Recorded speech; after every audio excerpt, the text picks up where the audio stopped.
Both of the windows in my bedroom are open, and the cool air floods in rapidly, not bothering to keep myself warm. I sit on my bed in my pajamas, waiting for him. The room is dark. The only light is leaking from the bathroom through the closed door. The moon creates a glow in my room, all white objects now a hazy blue. It makes me feel as if I'm dreaming, this glow, these hues. I hold onto my pillow, suffocating it in my arms as my eyes stay fixated on the middle window, the one right across from me. The forest looks like a black, stormy ocean during the night, and he emerges from it like the beast who lurks in its depths. My heart races as I wait for him. The coldness cleanses me. My toes lose feeling and my lips turn blue, but I feel crisp. I feel fresh. The sounds of footsteps against grass bring my heart to a sudden halt, and I hardly feel a pulse from then on. I slowly stand, feeling my bed against the back of my thighs. He's here. I close my eyes to calm myself, focusing on my deep breaths. But when I open them, he's in front of me. He stands like a warrior from another time, like a beast, like a man, like something in my dreams. I swallow and stay put, not hurrying to him. "It's freezing in here, Ray," he says, his voice crawling up my legs. "You lied to me again," I tell him smoothly. "All you do is tell me lies." James nears me. "I spoke with Alpha Waters, so what's really going on? What did you lie about this time?" "Ray, you have to listen to me," he says, reaching for my hands, but I bring them to my chest. "I can't trust you. You won't let me trust you." "I can explain."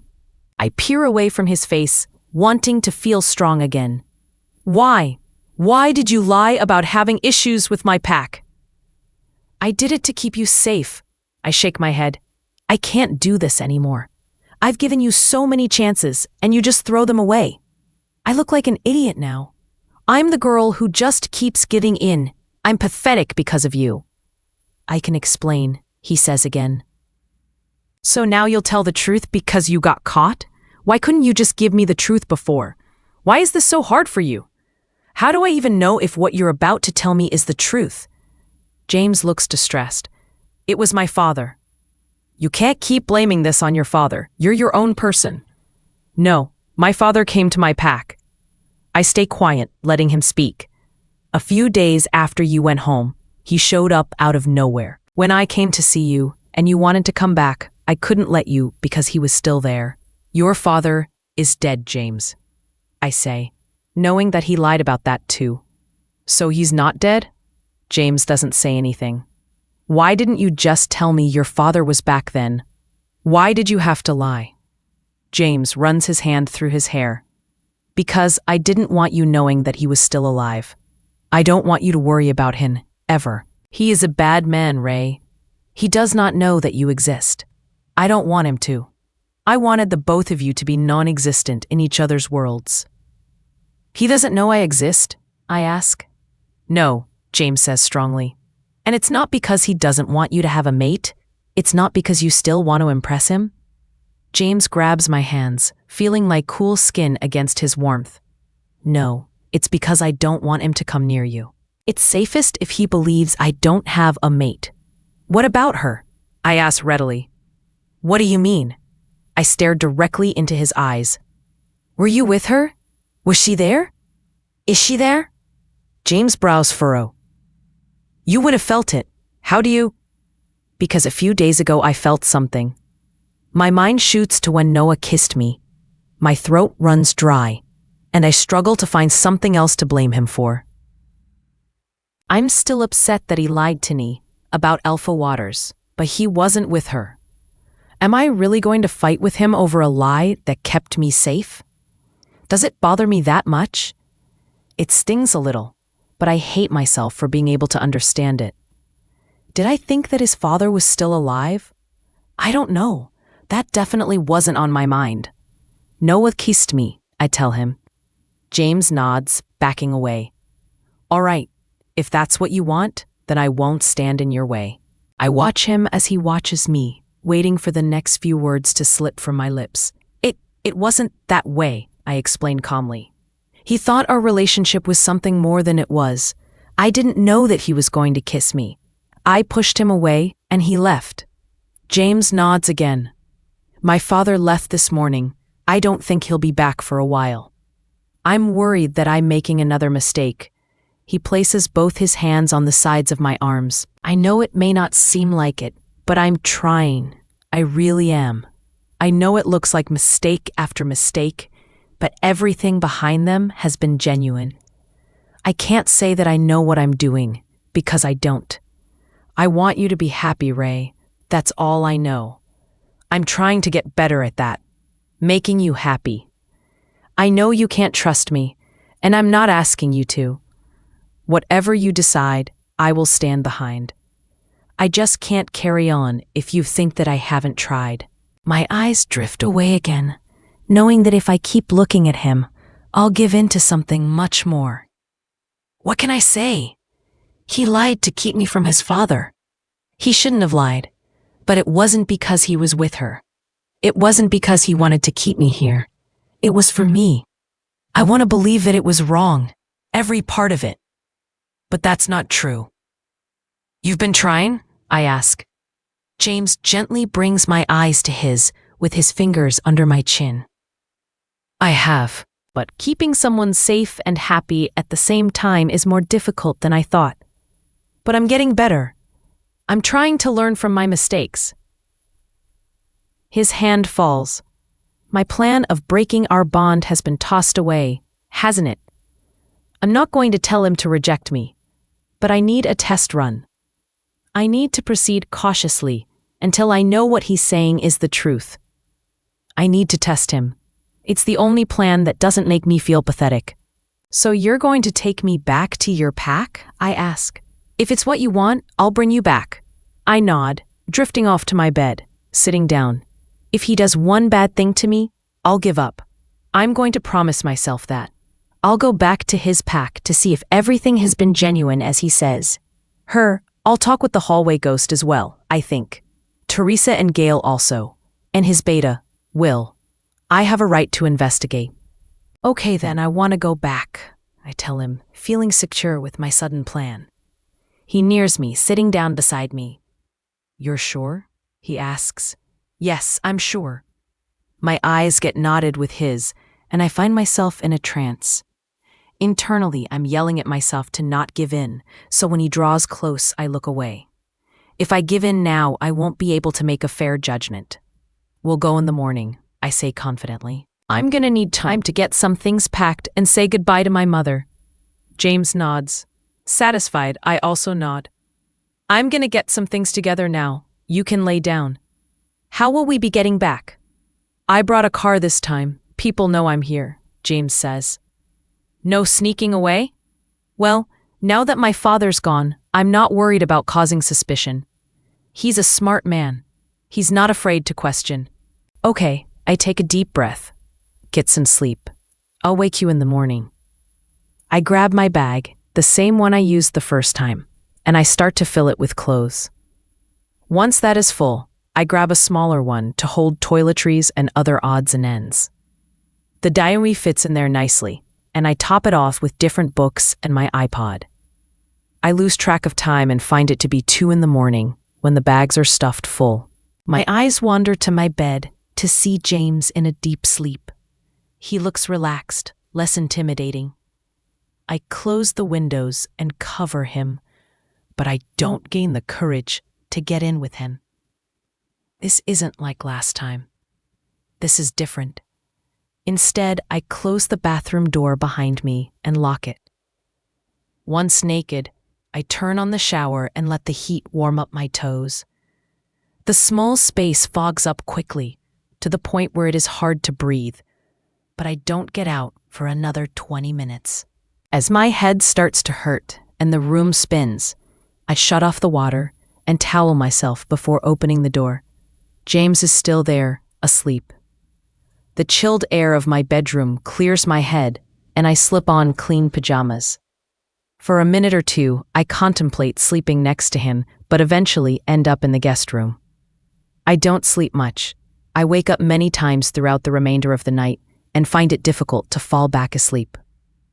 Once the sun begins to rise in the window, I get up as if I had slept through it all seamlessly.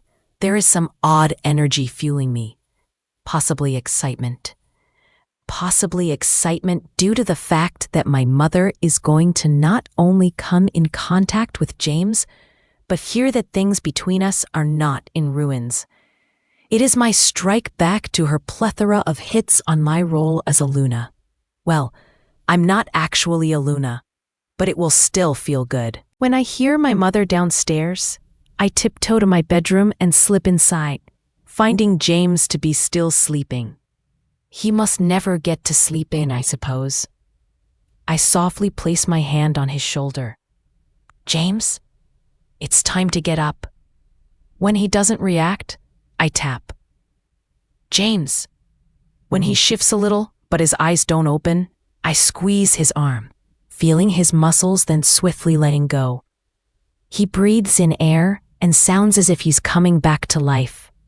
He groans a bit, then shifts some more. Then his eyes wave open and closed before staying open. It looks as if he's remembering where he is. It's morning. I murmur. Right, he mutters, not awake at all. Not like I am. How much time do you need? My mind has to work a little harder when also watching him. It takes me a few seconds to think of an answer as he sits up. Everything's done. I'm ready to go. James peers to the ugly alarm clock on my bedside table. I thought we could leave through the front door. He glances back at me, subtly amused. I leave for a moment to bring my bags downstairs, giving him a few extra minutes to wake up. I slip past the kitchen where my mother is standing, waiting for her coffee, wrapped in her purple robe. She doesn't notice me, so I hurry up to fetch James. On the way down, he trails behind me, and I poke my head into the kitchen, ready to go. Mom? I pipe up, expecting her to turn around and greet me, but she doesn't. She fumbles with the coffee maker. I move into the doorway, and so does James, placing us in prime viewing range. Of course she can't smell him, but even if it was just me, some eye contact is expected. Mom? Good morning, Ray. Sorry, the coffee maker's acting up again. I just can't seem to fix it, she says while pulling it apart. I can make breakfast if you're hungry. I didn't expect you to be up so early. You're feeling better since the incident with Noah? Before I can ask her how she knows anything about that, or even tell her to stop, she rambles on. His mother told me what happened. I'm sure it was all a misunderstanding. You know boys, they don't always say the right things. Practically laughing is different than saying, but before I lose her again, I cut in. Mom, please, not now. She finally turns around and her face falls blank. What's... Ray, I came to tell you that I'm going back to James's pack. She places down the stray piece of plastic from the coffee maker, not taking her eyes off of the alpha in her house. It's clear that she doesn't know what to say. You are? Oh, well, and I'm assuming you are. He reaches his hand out to her properly. James Grant. Alpha of... Of course, she breathes out. I finally get to meet the man behind all of this. She shakes his hand, but James looks rather confused by the second part. Not wanting her to elaborate, I make my way around the counter and give her a hug, something I almost never do. I'll call you when we get there? Sure, yes. You're leaving right now? Right now, I smile, and tell Noah that it was nice meeting him. I wish him luck, but I'm sure he'll find someone soon. And I'm sorry for the way I was acting. It wasn't right. But don't worry, I won't forget what you said. I promise. Maybe I'm an addict. Maybe he's my own personal drug, my own breed of liquor. When I look at him now in the front seat, driving, I can't help but think about jerking the wheel and colliding with the monstrous tree just ahead. It's the call of the void. It's that one split second where the real darkness within seeps out and takes over. My eyes stare at the wheel. My hand fists my shirt. Then I glance off out the window. I try to do things that are good for me, sometimes. I convince myself that I'm not going to give in again. But when you're addicted to something, who knows? Maybe I don't care anymore. Being hurt is familiar, unlike our moments when he's kind to me. Those moments are more frequent, and I'm worried that I'll grow used to them. Is it wrong to feel grounded when I'm hurting? I don't know anything else. What if I won't like being happy? My mother acts like she understands me, when really she thinks I'm pathetic. She doesn't like me deep down. I know it. It's hard to like me, I think. I try to do things that are good for me, sometimes, but sometimes I like being this person. I understand this person. I've grown to accept that this is who I am. So maybe James is good for me either way. If he's bad, then it will be. Well, that wouldn't be easy. Maybe I'm wrong. I don't think I can take it when he hurts me. I've learned that. I felt it before when I was here the first time. I know that. When I'm with him, I can't be the hurt person or the happy person. That is, if he is this drug, if he is my own bitter taste. If he's telling the truth, if he's been genuinely trying, then I don't know what to expect. I don't know how to be happy. If people are afraid of the unknown, am I afraid of happiness? I said I was going to test him, and I am. There needs to be a lining of caution tape around him at all times. I practically told my mother that I was going to prove her wrong, but that may be a long journey. I can't be a strong Luna if I don't trust my alpha and if I don't feel stable. It's a staircase. Climbing will be hard, but eventually, I'll get to the top. She'll grab at my feet and pull me down, this comforted by sadness part of me. But I could always try again. Happiness is a fear I can conquer with him. I just pray he's telling the truth. He was honest about the green-eyed girl, and that gives me hope. But I know about him and hope. So I'll take my time, nice and slow, something sure. James needs to prove himself. A hand rests on my arm, and I suddenly come in contact with light. My eyes shy away, my fingers rubbing into them. Once aware, I peer around and realize we're back and that I fell asleep. James looks down at me. We're here. I'll grab your things. Go on inside. I nod and slip off my seat, my feet landing abruptly on the hard ground, telling me it's time to move. When I open the front door and walk through, everything comes back to me in one harsh wave. For a moment, I doubt if this is a good idea. Then I venture on to the kitchen. I hear them, Gail and Teresa. James wants to keep me from his father. It's simple. There are things I want to keep from him, things I would lie about to protect. I would never want him to know about my insecurities, the ones that keep me up at night, the ones that I have a hard time admitting to myself. Eventually, he may find out, though. That's the problem. Eventually, all secrets are revealed. Part of me wants to go back home just so these insecurities never reach the surface. I lean into the kitchen and the two turn. Smiles come to their faces and I find it relieving. We knew you'd be back, Gail says while nearing me. She wraps her arms around me, warming me in a motherly hug. It's so good to see you again, dear, Teresa says. I sit down with them at the table and chat about things that had happened while I was back home. Obviously, I don't mention Noah or Jane's visits, but I do tell them that it was very hard. I'm glad to be back, I say. Things are going to get better between us. If he doesn't lie again. James steals me away, and I follow him upstairs. The familiar hall and the haunting doors that sit at the end taunt me. When we reach the top, I notice James walking towards his bedroom with my things, and I am quick to stop him. I slip past him and stand in his way. I'll be staying in my old room, I tell him bravely.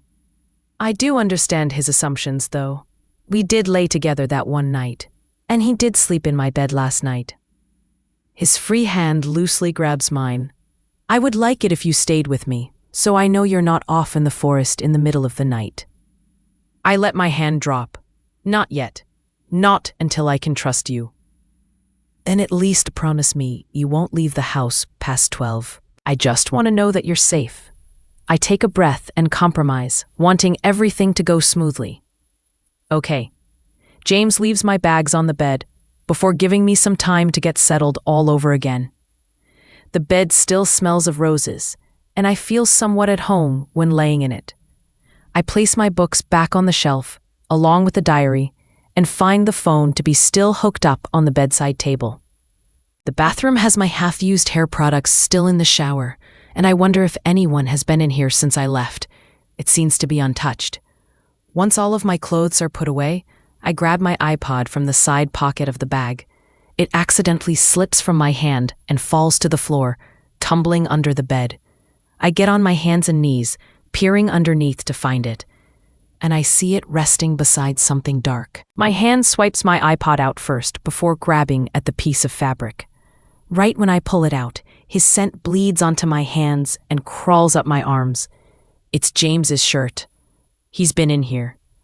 Without thinking, I make my way towards those taunting doors and knock, hoping he's inside. It takes a few seconds for him to appear, and I hold the shirt out to him. I found this under the bed, I say, finding my reason to see him. James takes the shirt from me, not knowing how to explain himself. You slept there, didn't you? He sighs and leaves the doorway, wandering in. I step inside, not going far enough to fall into the trap. James tosses the shirt onto his bed and turns to me. It smells like you in there. It helped me sleep. I nod, satisfied. I want to be with you, James. I want to sleep in here with you. But you have to understand that your bed smells like her. I'd be sleeping in her place, and I can't do that. What you did to me, it can't be fixed with an apology and explanation. The pain I felt can't go away so easily. Then tell me how to make it better, he says genuinely, almost begging for the answer. All I want is for the past to go away, for your pain to go away. Ray, I want you to trust me. I don't want you to see me as a monster anymore. Then you're going to have to show me. That's why I'm here, for you to prove that you've changed. Show me that I can trust you. James crosses his arms and nods, hopefully understanding. It must be odd for him to hear orders from someone else, rather than giving them. I never thought I would be telling an alpha how to act and what to do. He reels me in and wraps his arms around me, embracing me, and it takes a few moments for me to realize what is going on. My cheek is against his shoulder, and I can almost hear his heart. It is as if I was wired to be able to hear it, to depend on it, the constant thumping. My muscles quickly relax, recovering from the shock. I'm sorry. I've never felt this regretful and thankful. I'm going to fix this, Ray. All right, I'm going to make things better. James murmurs by my ear, almost whispering to me, only needing me to hear it. I just need you to know that I'm sorry. I can't believe I did this to you. I feel his hands grip the back of my shirt, holding on to me as if I am about to fall. I really hope so, James. He lets me go and tells me he has to check up with Will, but that he'll be back by dinner. I watch as he makes his way downstairs and towards the door before finding my way back to the kitchen. Thankfully, Gail is still there. She smiles when she sees me, telling me to sit, asking if I'm hungry, offering to make me a snack. She starts putting something together anyway, even without an answer. James said he'll be back for dinner, I say, sitting at the counter, watching her. That's lovely. It's about time he sat down for a proper meal. I swear, every time I get here in the morning, food that was in the fridge the night before is gone. I offer to leave him a plate, but he just says I don't have to go through the trouble. Oh, I can make something nice for you too. What do you like? Red meat? I'll go fetch a few things. Should I get a bottle of wine? Do you drink wine? No, that's all right. No wine, thank you. Are you sure you can bother with all of this? Gail waves me off. I've been waiting for this. My heart begins to race just from thinking about sitting down with him for a meal. It seems odd, out of place for us, but it may be a step in the direction of healing. I'll be back in an hour or so, Gail says while placing a plate of cheeses and crackers in front of me, sliced into little cubes or ready to be spread. I look down, not knowing any of the cheeses, most of them foreign to me. Dinner will be around 7. Then she's out the door as well. I take a deep breath and pick up a square cracker, taking a bite while I try to calm myself. It's not a big deal. It's only dinner. Gail is just excited, that's all. It's only your first actual sit-down with James over food and chatting about things other than your problems. It's only actually getting to know him and him getting to know me. Asking questions, Questions about my family, my past, my opinions, my dreams. At least that's how everyone else makes it seem. Oh, goddess. My heart begins to beat even harder, and I swiftly bring another cracker to my mouth, needing to focus on anything else. Do I have to dress nicer than average? Can I wear normal clothes? Do I have to wear a skirt? Do I own a skirt? Will I be expected to know what each utensil is for? How many utensils will there be? Is this my first date? Is this a date? How can it be a date if we're just having a normal dinner at the house? I don't know how these things work. The other girls, they'd know what to expect. But of course, I'm not like them. Of course, I've never had dinner with a man before. Maybe I've been dreaming because no situation has felt as real as this one does now. My heart won't settle. My hands won't keep still. I have to take deep breaths every little bit to calm myself. It's only dinner. We've dealt with many more nerve-wracking things before, but for some reason, this one scares me the most. It's the most normal, the most foreign to me. I brush my hair while standing in front of the mirror in my cozy bathroom, stroking the dark strands as it runs through. This seems to relax me. It's 6:30, and I heard someone walk down the hall a few minutes ago. Assuming it was James, my mind keeps wandering to him, wondering what he's doing. I think he's in the shower. I set my brush down and leave the bathroom to change. My robe is wrapped tightly around me as I rummage through the closet, already knowing what's in there, but looking as if new things have joined the collection.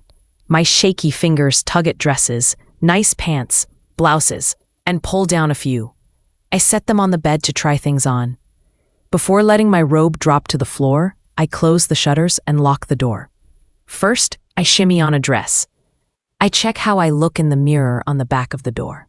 It's silver and detailed and princess-like, but I don't look like a princess in it. The dress is black and flowy, and much too short. If I bend down, I'll flash my underwear, and if I reach up, I may just do the same. I switch to another dress, then another, then a lilac blouse, then to a navy sweater. I eventually admit to myself that I hate this, trying on clothes in an attempt to look attractive. That part of me will never change. This is all an unwanted flashback to times of getting ready for the gathering. The purple dress, the whining, the fear, the gold dress, the stumbling, my mother's encouraging, and that bagging chest area that was never filled out. Only this time, I will be talking to a guy, which right now makes it worse. I feel like old Ray, wanting to stay in bed, reading a book under the yellow light of a lamp. My eyes shoot to the clock once I realize I've been sitting on the floor for a while. It's 5 minutes to 7. I have 5 minutes. Naturally, I bring myself to a panic. I can't do this. I murmur, I can't do this. I can't, I'm not. All while slipping on my pajamas and throwing myself into my bed. I can't. My eyes stare at the clock until the 59 flashes to 2 zeros, then they smack shut, squeezing all of the light out. My hands fist the covers before yanking them over my head, wanting to be anywhere else. I'm scared. I don't know how to act normal with him. It was all fun and games when we slept and kissed and argued and hugged, but now it's just straight conversation. Getting to know each other, how we eat, how we drink, how long I chew for before swallowing. Just us, alone, over food, which makes me even more anxious. Food. I remember when I was 16 and chubby-legged and cheeked. I remember the rules I had for myself. No more than some obscure amount of calories, and absolutely no foods that weren't guilt-free. Yet, every food had guilt in it back then. I wouldn't eat in front of my mother. I wouldn't look in the mirror for long periods of time. I would cry because I wasn't them. It always comes back to them, right? Those girls, the girls like her, the green-eyed girl, and she had him. She had James. He had her. He wanted her. That can't be denied. Maybe he used her to distract himself from me, as he says, but he still had her body. She was able to give it to him. She knows that she's irresistible. She knows her hair is thick and soft, Her skin is smooth and unmarked. Her body is lean and curved. Her touch. I bet he loved it. I bet he did. I want this to work. I really do. But I know that she's going to haunt me. She'll stride into his bedroom, the girl I'll never be, and she'll seduce him with the qualities I'll never have. How do I tell him that it will ruin things? How do I tell him that I'm scared to be vulnerable to him like that? I was wanting to sleep in his bed, but did I think about what's to come if I do? A sudden knock strikes the door, and I flinch, my eyes returning to the clock as my heart jolts forward. 20 minutes passed. Ray? James' voice calls from the other side, making me freeze. Dinner is ready. Do you need more time? My lips open and close as I struggle to speak. I'm feeling a little unwell. I don't want to get anyone else sick. Coward. You're a coward, Ray. You go downstairs and eat the lovely meal Gail put together, right now. Do you need me to call a doctor? Goddess, now he sounds worried. Perfect, Ray. Great job. Why are you like this? Why can't you just get up and answer that damn door? Why you hide away? Be strong, Ray. Tell him the truth, Ray. Stop being pathetic, Ray. My stomach begins to bubble up, my chest growing tight. No, say with a shaky voice. It's not. Come on, Ray. Come on. The deep-rooted panic sets in now. It feels as if someone is shoving a towel down my throat. Ray, will you open the door? She's shoving the towel down my throat. Hesitantly, I unbury myself and walk to the door, placing my hand on the handle, really contemplating this. I bite my lip hard before switching the lock and steadily inching it open, peeking out to look out at him.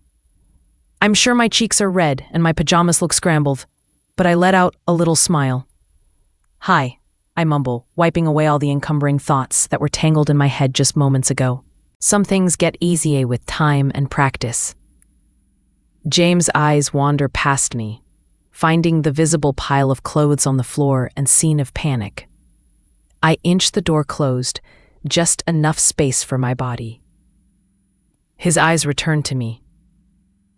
I just couldn't find anything to wear, so I admit, knowing there's no point acting normal now. It's ridiculous, right? I'm sorry, I don't know. Something of a smile flashes on his face. You're dressed now, aren't you? I glanced down at my pajamas, feeling silly. Well, yes, but then come on before the food gets cold. Unsure, I stay in the doorframe until he turns and heads towards the stairs, catching up to him. James, He peers behind, having a perfect view of the mess I am, but he simply carries on. It's only dinner, Ray. I follow him to the dining room, which I haven't been in much. Most of the time I ate with Gail and Teresa in the kitchen, which was less worrying. They chatted about things going on around the pack and would ask me questions every few exchanges. It was easy. 2 seats are set up on the table. Plates and glasses and silverware and napkins and steaming food in front of them. There is 1 spot at the head of the table and 1 to the side, and the dim chandelier above sparkles down on it like a dream. Not wanting to sit at the head of the table, I choose the much more comfortable seat and watch as James takes the other. My heart won't settle. It feels as if something terrible is about to happen, and I predict it to be my oncoming embarrassment. I sit cross-legged, needing to feel more at home and stopping myself from bobbing my knee. The table covers the childish action, not worrying me much, and I hesitantly take the fork in my hand, trying to remember the position my fingers go in. It's steak and potatoes and grilled vegetables, and the aroma clouds my nose. Since I sat down, I haven't looked at James, but I hear movement from him. My eyes are stuck to my plate, lifting bits of food to my mouth as a squirrel would eat, nibbling. My hair creates a curtain between us, but I feel the curtain being pulled back. I look up to James with a flushed face, my fingernails pressing into my palm. Are you all right? He asks, looking rather relaxed. I force a little smile along with a breathy laugh sort of sigh. I'm fine. You look tense. What will you be doing tomorrow? I attempt. and he gives me a questioning look. I've always wondered what alphas do all day. James' brows furrow. Well, I'll meet with Will in the morning and we'll talk with the commanding guards. Then we might head over to observe training before stopping by the border posts. I nod, coming up with plans of my own. That guard, Theodore. I want him to show me around the pack. My personal guard, Theodore? James questions. Why the specific request? Well, I know him the most. I've been around him the most. He's nice to me. I don't know, I just prefer him. I assume James knows that Theodore's sister is the green-eyed girl, but I don't think he knows I do. Sure then, I'll fetch him tomorrow. It will be nice to know what's around me and where everything is, but I'm more keen on confronting her, his sister. There are things I need to know. Her ghost won't leave me until I get some kind of closure, and I don't plan on living in a haunted house. Great, I smile, forking some potatoes. The conversation stays simple for the rest of dinner, and thankfully, no questions about the past are asked. Once our plates are clear, Will comes out of nowhere and swipes James away, talking about some rogue at the east border who greatly injured a guard. I stand and watch as they hurry out of the house, eventually sighing and helping Gail clean up.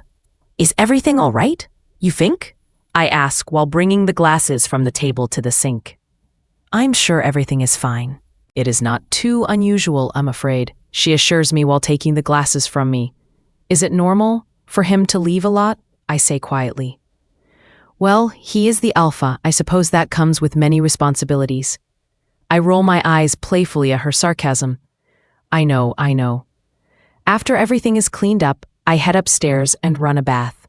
I don't usually take baths, but something has put me in the mood for one. Without bubble bath, I substitute in body wash and squeeze out the gel as the faucet runs, watching as the bubbles grow and pile.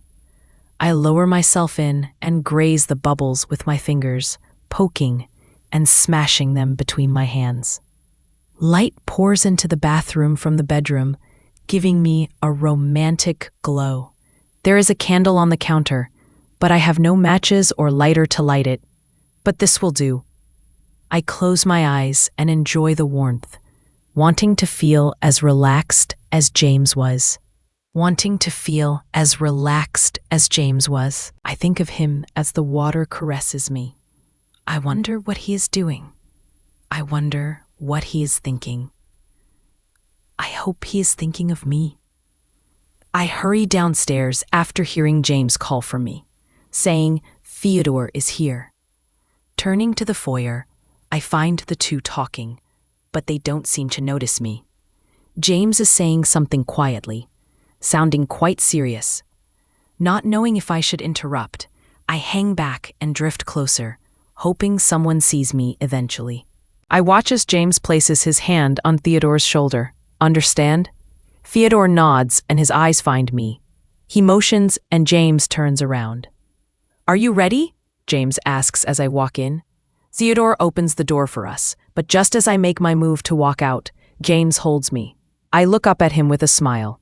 I'm ready to go. Just be careful. Don't do anything reckless and stay on the land. He's just showing me around. There's no need to worry about anything. I'll be back in a few hours. Unless that girl attacks me and kills me, but I think that's unlikely.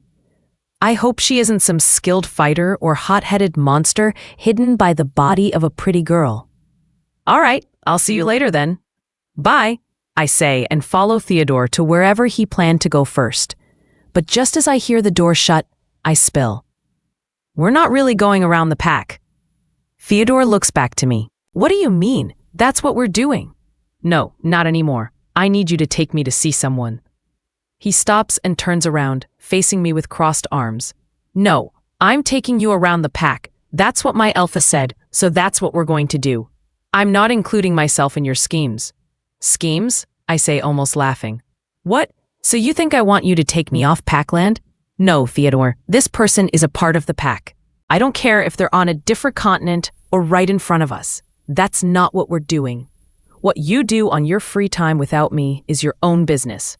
But right now, I'm taking you to the training grounds. He turns back around and walks, but I stay put. What did he say to you? Did he threaten you? Does it matter? Either way, if you get yourself hurt or into trouble or goddess knows what, I'm as good as dead. He dramatically calls to me, still moving. So let's go. It's your sister. I need to speak with her. Theodore stops and turns back again. What? I roll my eyes and jog, closing the gap in between us. I need to talk to your sister. I need you to take me to her, and then we can take our tour around the pack. A confused and surprised look appears on his face. No, I didn't expect him to be surprised. He knows of his sisters and James' past. Why? Has something happened again? Was she back there? No, I haven't seen her since I told her off. Relief washes over him. What is it then? She's out of your life. Why bring her back in? My eyes wander. I don't know. I need closure. I need to know what she thinks of all of it. What she thinks about James. Look, Ray, I know what happened was terrible, but she's finally starting to let go of him. It's not a good time to bring it up. Please, Theodore, I beg, growing desperate. I can't move on until I talk to her. He shakes his head and turns away, walking off once again. Not knowing what to do now, I sigh and contemplate finding her myself. It only takes a few seconds more for Theodore to look back and realize that I'm not following along. I hear him groan. Do you really need this? Really need it, he calls. I nod, hoping. He thinks for a minute, then groans again. Let's go. What? Where? Where you think? She might still be at home if we hurry. I run to him as he carries on. I should have left you at that town. It doesn't take too long to get there. The sounds of our footsteps stop me from thinking too hard about it, giving me something to distract myself with. Theodore mumbles about how this is a bad idea every minute or so, and I say nothing in return. Maybe it is a bad idea, but right now, I am determined to see her. If I regret this later, then I'll regret it later. I have to stop overthinking everything I do. We reach a house tucked between two monstrous trees, and Theodore stops. My chest squeezes and my stomach knots, but I stay cool. Come on, he says, heading towards the door. She might not be here. My lips feel dry, tight. I feel weighed down and scared. A part of me doesn't want to face the girl who haunts the hallway, the green-eyed girl, the girl who had him, her. She's become some mythical beast in my mind. I've given her power. Okay, I murmur, hiding behind him, not wanting to see her so close if she were to answer the door. But as I should have expected, Theodore lets himself in and motions for me. Hello? He shouts into the house, provoking her to reveal herself. Claire? My eyes shoot to him. Claire? Her name is Claire? I expected something different, something more. What? A feminine voice shouts back, normal sounding and light. Is someone here? Who's here, Theo? She's upstairs, and her footsteps travel across the floor. Theodore looks to me as if saying, here's what you asked for. My eyes harden on him. She's coming down? You wanted to talk, he says, knowing of my growing regrets. Come down, he yells again. I am. Who's here? Her voice is louder. She's closer, and my hands are becoming numb. As if she is trying to scare me, she appears around a corner like a sudden flash of light in a room of darkness. I flinch and grab my chest, my heart frantic. My eyes focus on her, and she's frozen. She looks as if she's seen a ghost. What? Why? She breathes out. What are you? Her eyes turn to Theodore for clarity, but he shrugs and backs away. I wanted to talk with you, I say, shaking, trying to retake control. Claire takes a step back. Why? She questions harshly, already putting up her guard. If this is about James, you can leave. I swallow. If you'll just give me 2 seconds, we can talk about. Get out. I don't want to talk to you. She nearly shouts. You took him from me, told me to. My jaw clenches. What? She crosses her arms, looking somewhat insulted and fueled. When you came, he started acting differently. He didn't care about me anymore. I'm his mate. You know that. I told you that. I don't care. It doesn't change the fact that I loved him. One day he loved me, then the next he didn't. Do you know how that feels? My entire world was taken from me. After you came, he told me I couldn't stay at the pack house anymore, I had to pack up all my things and leave because you were coming home with him. I was kicked out and had to sneak in at night like a fool. And you'd watch me. You'd watch from your room. See, I thrived off of that. It was the one thing I had over you. Fyodor has left. He walked out of the door. My nails dig into my palms, the only thing keeping me from losing it. I had nothing. Nothing? You had everything, and you have everything. You're his mate, and you're the Luna. You live in the pack house. You get to sleep with him in the same bed, and not just for sex. So what? I slept with him for a few weeks. Big deal. Look where I am now. You don't know? I ask genuinely. Claire shrugs, annoyed. What? James wasn't nice to me. He never talked to me, and when he did, it was only to take things away from me. He treated me like dirt. He used you just to stop thinking about me. He hated me. Claire's face hardens. We both may have known that what we had was over, but he did not sleep with me to get over you. He loved me. I bet he still does. I want a calm, genuine conversation, but it seems like that option is over now. She's trying to provoke me, and I can't give in. I have to be the bigger person. I can't lose. Not now. I don't want to fight with you. I just want to know how. You didn't want to fight? She shakes her head, tears gathering in her eyes. So you just came here to brag about your life and expected me to sit and listen? I get it. You're his mate. Congratulations. But don't you ever come here again. It's humiliating. Please, do us both a favor and pretend like this never happened. I was feeling better and you dragged me back down. You have the man I love, so please, just get out. I flinch and take a step back, my heart racing. Okay, I'll leave. I watch as she delicately sits on the edge of a living chair and drops her head into her hands, quiet sobs slipping away. I rush out of the house to find Theodore pacing outside. He pooks up at the sound of Claire's crying when I open the door. I'm sorry, I say while swiftly fleeing the scene. I'm sorry. He goes inside, and I continue into the trees, not knowing where I'm going, but trying to follow the way we came. I didn't want that to happen. I didn't want her to have feelings. I'd rather deal with a bloodthirsty beast than a woman who loves my mate. She loves him. I wish I could unhear it. I wish I would have followed Theodore on his tour instead.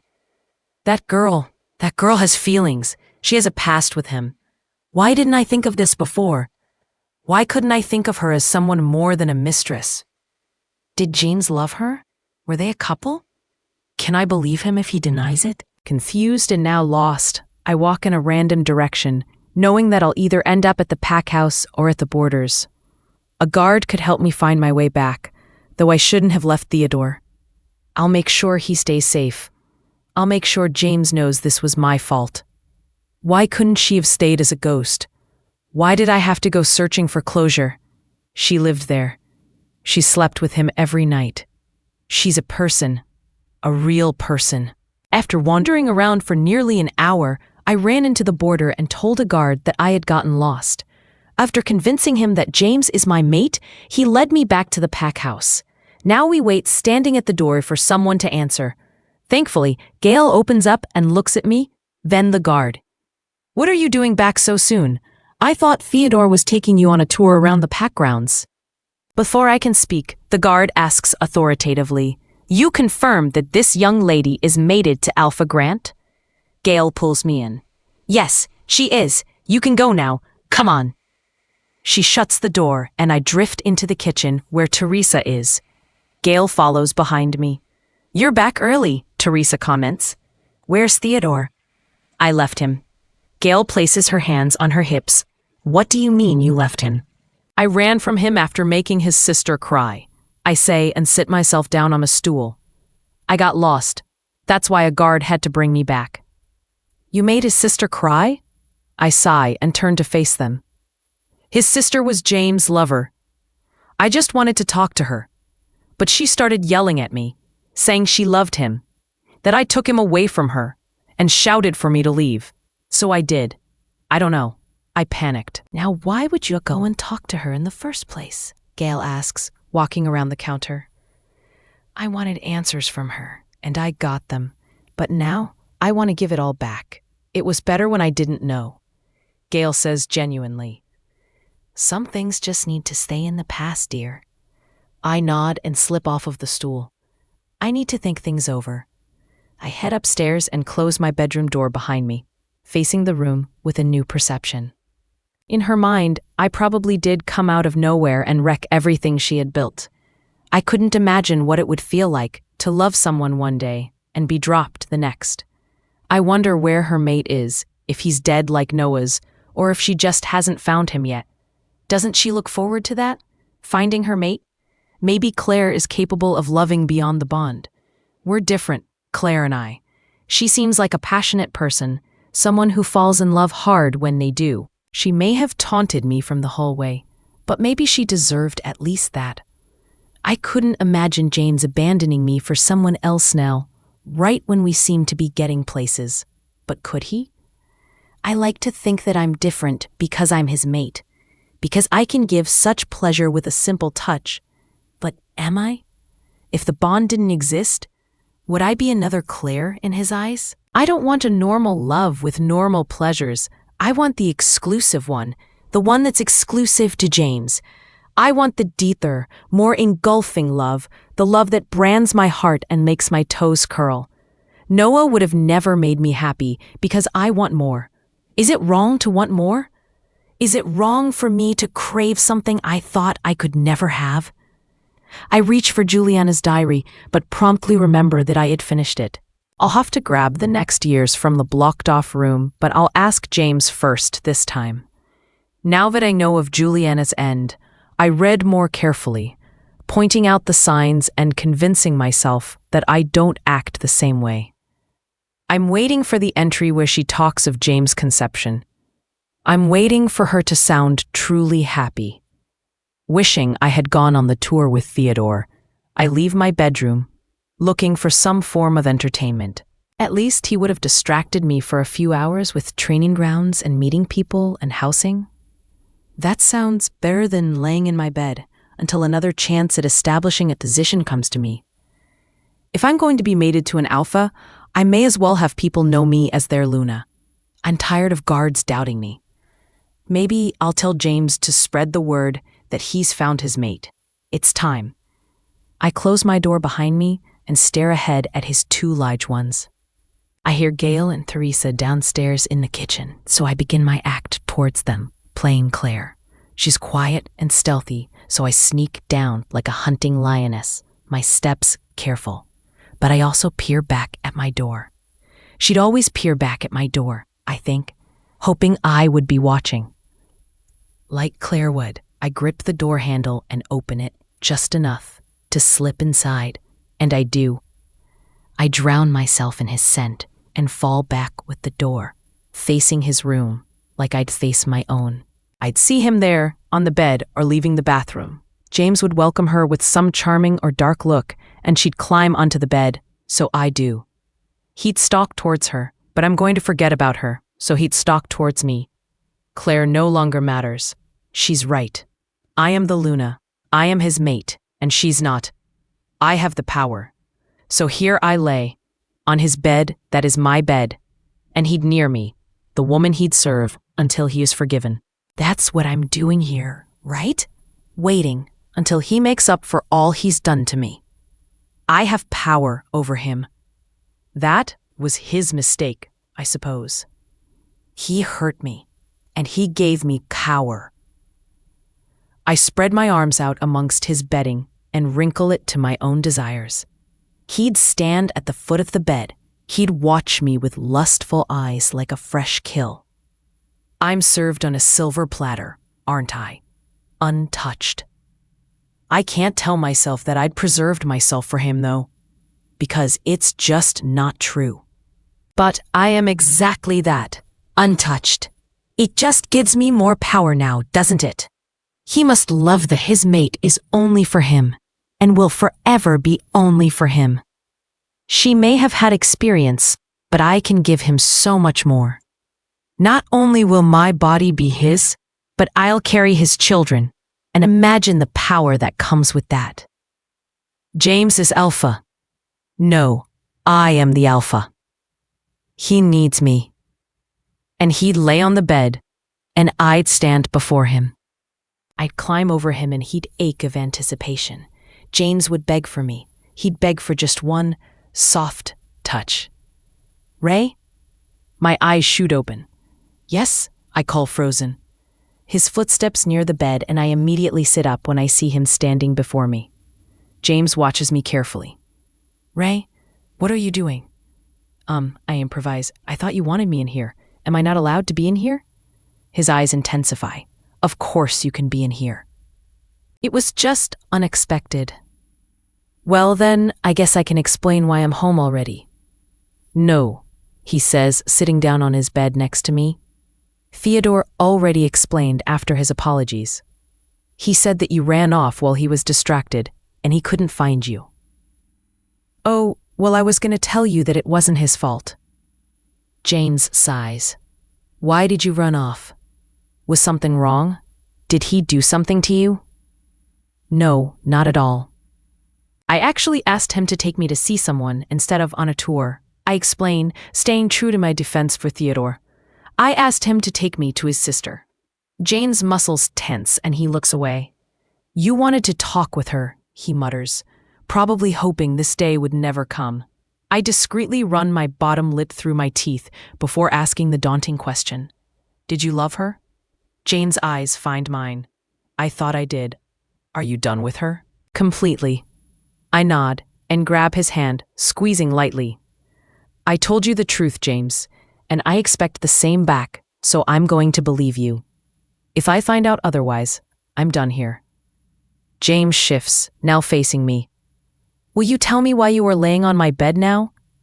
A subtle blush dusts on my cheeks. If we're being honest with each other, then I may as well be completely honest.